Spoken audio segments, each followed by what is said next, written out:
ഗജാനനം ഭൂതഗണാതിസേവിതം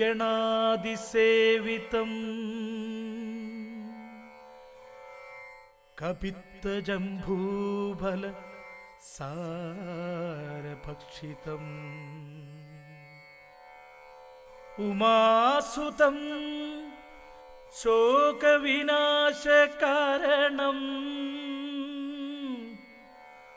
നമാമി വിഘ്നേശ്വര പാദപങ്കജം.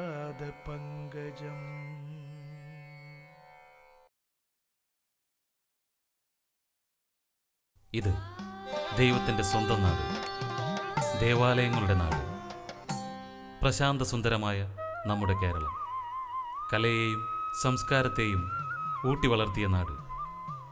തുഞ്ചനും കുഞ്ചനും മുതൽ ഉള്ളൂർ, വള്ളത്തോൾ തുടങ്ങിയ മഹാരഥന്മാർ അവരവരുടെ സംഭാവനകൾ നൽകി മലയാള ഭാഷയുടെയും സംസ്കാരത്തിൻ്റെയും അഭ്യുന്നതിക്ക് പ്രയത്നിച്ച നാട്.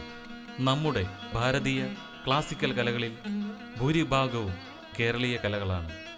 അതിൽ കേരളത്തിൻ്റേതെന്ന് മാത്രമെന്ന് അവകാശപ്പെടാവുന്ന ക്ലാസിക്കൽ കലാവിഭാഗത്തിൽ ഉൾപ്പെട്ട സ്ത്രീകളാൽ അവതരിപ്പിക്കപ്പെടുന്ന നൃത്തകലാരൂപമാണ് മോഹിനിയാട്ടം.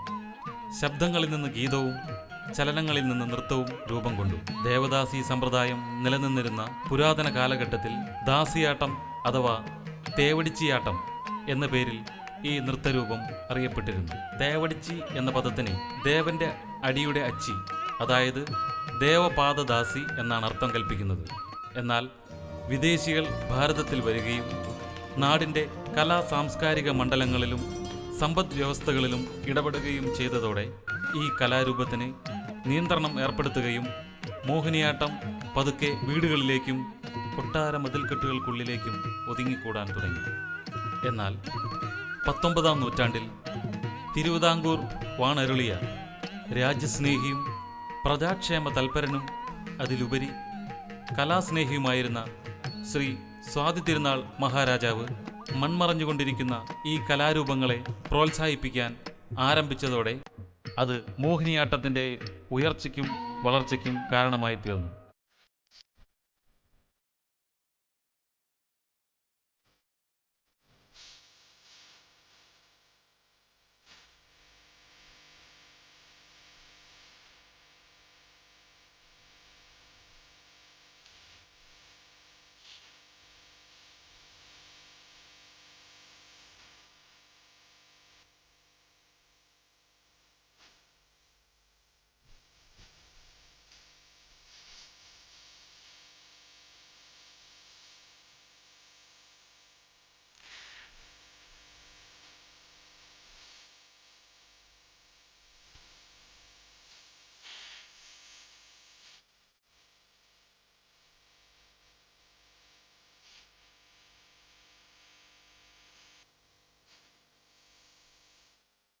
സ്വാതി തിരുനാൾ മഹാരാജാവ് അന്യനാട്ടിൽ നിന്നുപോലും നർത്തകികളെയും നട്ടുവന്മാരെയും പക്കമേളക്കാരെയും കൊണ്ടുവരികയും കർണാടക സംഗീതത്തിലൂന്നി പല പദങ്ങൾ രചിക്കുകയും ചെയ്തു.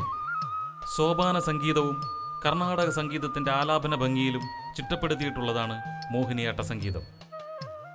സ്വാതി തിരുനാൾ മഹാരാജാവിൻ്റെ അകാലത്തിലുള്ള വിയോഗം രാജ്യത്തിനെന്നല്ല കലാ സാംസ്കാരിക മണ്ഡലത്തിലും കരിനിഴൽ വീഴ്ത്തി. അതോടെ വീണ്ടും മോഹിനിയാട്ടത്തിൻ്റെ ഒളിമങ്ങാൻ തുടങ്ങി.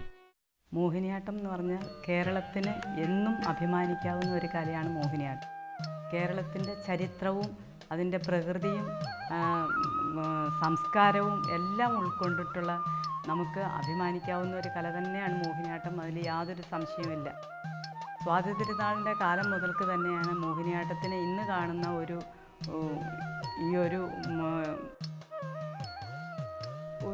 ഉയർച്ച എന്ന് പറഞ്ഞ് നമുക്ക് എടുത്തു കാണിക്കാൻ പറ്റുന്നു. സ്വാതി തിരുനാൾ മോഹിനിയാട്ടത്തിന് വേണ്ടി ധാരാളം കൃതികൾ എഴുതുകയും മോഹിനിയാട്ടത്തെ അതിൻ്റെ എത്രയും ഉന്നതിയിലേക്ക് കൊണ്ടുവരുവാൻ ശ്രമിച്ചിട്ടുള്ള ആളുമാണ് സ്വാതി തിരുനാൾ.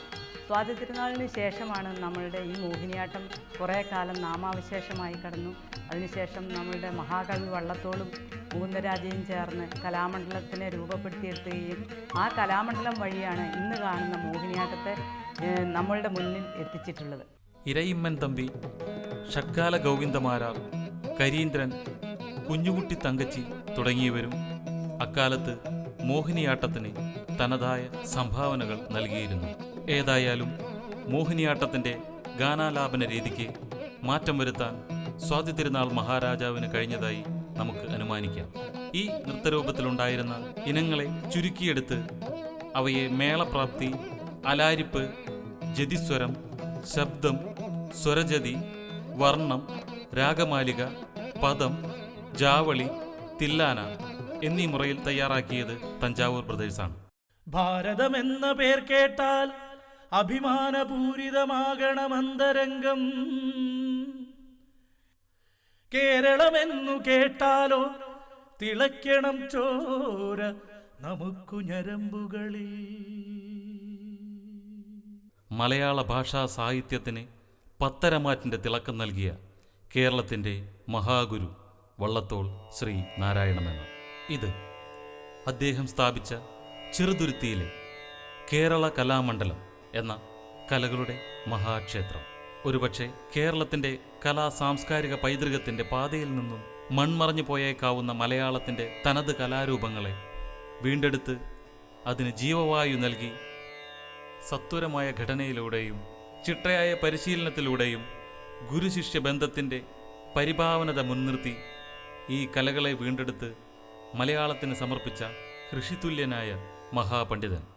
1930കളിൽ മറ്റെല്ലാ കലകളിലും എന്നതുപോലെ മൃതപ്രായമായി കിടന്നിരുന്ന മോഹിനിയാട്ടത്തിലും വള്ളത്തോളിൻ്റെ ദയാദൃഷ്ടി പതിയാനിടയായി.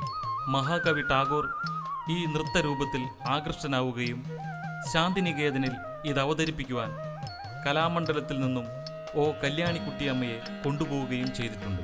അങ്ങനെ ജീവന് തുല്യമായി നൃത്തത്തെ സ്നേഹിച്ചിരുന്ന ഒരു പറ്റം മോഹിനിയാട്ട നർത്തകിമാരെ മലയാളത്തിന് ലഭിച്ചു. കാലം ചെല്ലുന്തോറും ഗുരുശിഷ്യ പരമ്പരയായി ഇന്നും അനുസ്യൂതം തുടരുന്ന മോഹിനിയാട്ടം എന്ന കലാരൂപത്തിന് കലാമണ്ഡലത്തിന് പുറത്തും പ്രശസ്തിയേറിക്കൊണ്ടിരുന്നു. അങ്ങനെ ഗുരുനാഥന്മാർ പകർന്നു തന്ന പാഠങ്ങളെ, വലിയ പാരമ്പര്യത്തെ, മൂല്യബോധത്തെ തലമുറകളിൽ നിന്നും തലമുറകളിലേക്ക് പ്രസരിപ്പിച്ച് മോഹിനിയാട്ടം എന്ന നൃത്ത കലാരൂപം മഹാമേരുവിൽ നിന്നുദ്ഭവിച്ച് തീരങ്ങളെ തഴുകി ഒഴുകുന്ന ഒരു മഹാനദിയെപ്പോലെ സ്വച്ഛന്തം ഒഴുകുന്നു. കേരളത്തിൻ്റെ കലാ സാംസ്കാരിക അഭുന്യതയിൽ അത് പങ്കുചേരുന്നു. മനുഷ്യ സംസ്കാരത്തിൻ്റെ പ്രകാശനാളം കെടാതെ സൂക്ഷിക്കുന്നു. കലാകൈരളി അമ്മ മലയാളമേ നിനക്ക് നമോവാകം. ശ്രീവിഘ്നരാജം ഭജേ, ശ്രീവിഘ്നരാജം ഭജേഹം ഭജേഹം ഭജേഹം ഭജേഹം ശ്രീവിഘ്നരാജം ഭജേ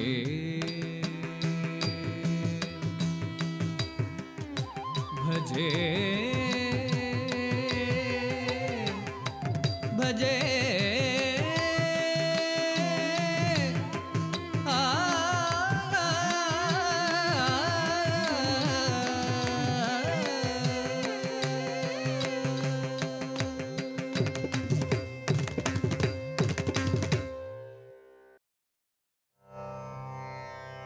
ചന്ദനമേ ചന്ദനമേ സ്വാമി ചന്ദനമേ വന്ദനമേ വന്ദനമേ സ്വാമി വന്ദനമേ മംഗളമേ മംഗളമേ സ്വാമി മംഗളമേ